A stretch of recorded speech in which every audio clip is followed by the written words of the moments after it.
पता है, बिहार की मिट्टी में ना एक जादू है। एक ऐसा जादू जो हर बार चौंका देता है। जब भी किसी को लगता है कि हाँ, अब तो बिहार को समझ लिया, इसकी नब्ज पकड़ ली है, तभी बिहार पलटकर बस मुस्कुरा देता है और कहता है, हे बाबू, ये बिहार है। मतलब इतनी आसानी से कोई बिहार और बिहारियों को कैसे समझ सकता है ना। इस बार के नतीजों ने तो सच में गर्दा उड़ा दिया है। एग्जिट पोल वाले अपना सिर पकड़कर बैठ गए और जितने भी राजनीतिक पंडित थे सब हैरान परेशान। तो सबसे बड़ा सवाल यही उठता है कि आखिर बिहार के इन चुनावी नतीजों ने सबको इतना शॉक क्यों दिया। आज के इस विश्लेषण में हम इसी गुत्थी को सुलझाने की कोशिश करेंगे, उस फैसले को डिकोड करेंगे जिसने सबको सोचने पर मजबूर कर दिया। तो चलिए शुरू करते हैं। तो सबसे पहले आइए इसी बात से शुरू करते हैं कि ये रिजल्ट इतना चौंकाने वाला था क्यों आखिर। देखिए, जो भविष्यवाणी हुई थी और जो हकीकत सामने आई, उसमें जमीन आसमान का फर्क था। आप कोई भी एग्जिट पोल उठाकर देख लीजिए, सबके सब विपक्ष को एक जोरदार बढ़त दे रहे थे। सब कह रहे थे कि शायद त्रिशंकु विधानसभा बनेगी, लेकिन नतीजे एकदम उल्टे। एनडीए को मिला क्लियर कट बहुमत। मतलब छपरा से लेकर पटना तक वोट ऐसा पड़ा कि सारे एग्जिट पोल धरे के धरे रह गए। तो फिर सवाल वही है कि आखिर एनडीए ने ये लगभग नामुमकिन सी जीत हासिल की, तो की कैसे? चलिए अब उन वजहों को समझते हैं जिनकी वजह से ये पूरा गेम पलट गया। इस चुनाव का असली जादूगर पता है कौन था? एक ऐसा वोटर जिसकी कोई खास चर्चा ही नहीं हो रही थी। नीतीश कुमार ने क्या किया? उन्होंने जातियों से ऊपर उठकर एक बिल्कुल नई कैटेगरी बना दी, और वो थी महिला वोटर। और इन्हीं महिलाओं ने, इन साइलेंट वोटर्स ने चुपचाप आकर पूरा का पूरा खेल ही पलट दिया।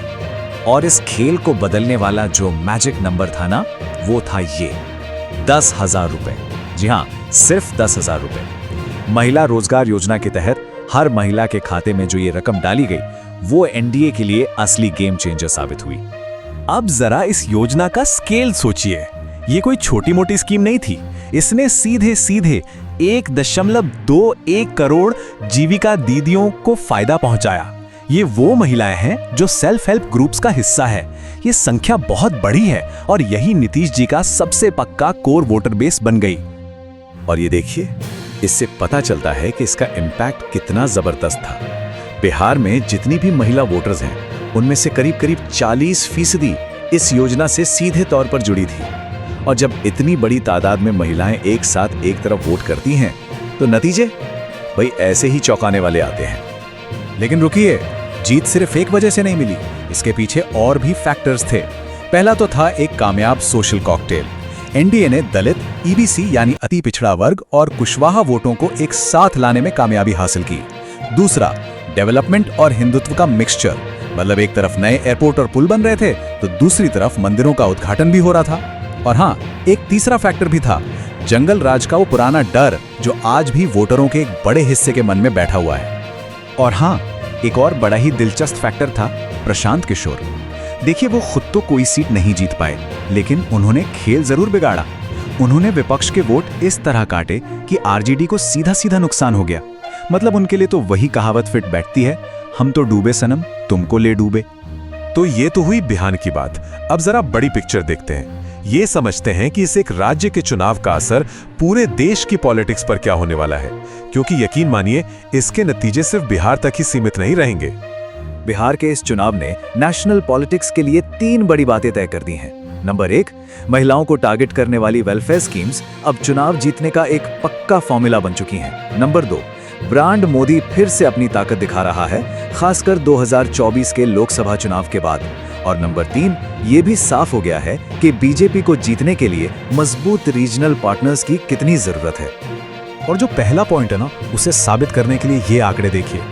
जिन 10 राज्यों में महिलाओं के लिए ऐसी डायरेक्ट कैश स्कीमें शुरू की गई, उनमें से 9 में सरकारें दोबारा चुनाव जीत कर आईं। ये 90% का स्ट्राइक रेट है।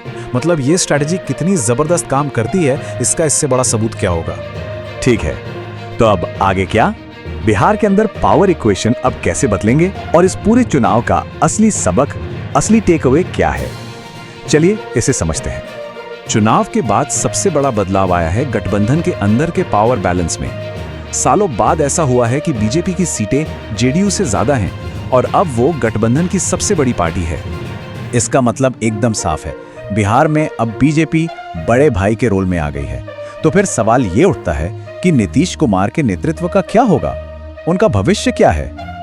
लेकिन देखिए, सीटें कम होने के बाद भी नीतीश कुमार ही मुख्यमंत्री बने रहेंगे और इसके पीछे बहुत सॉलिड राजनीतिक वजह हैं। पहली वजह है बीजेपी को सेंटर में सरकार चलाने के लिए जेडीयू के सपोर्ट की सख्त जरूरत है। दूसरी वजह, अगर अभी गठबंधन टूटता है तो टीडीपी जैसे बाकी साथियों को बहुत गलत सिग्नल जाएगा। और तीसरी बात, बीच चुनाव में लीडरशिप बदलना पॉलिटिकली ठीक नहीं दिखता। तो घूम फिरकर हम उसी सबसे बड़े सवाल पर आते हैं, ये वोट आखिर था किसके लिए? नीतीश के सुशासन के लिए या फिर मोदी की लोकप्रियता के लिए? असली वोट गेटर कौन था? और इसका जवाब है, ये किसी एक के लिए नहीं था।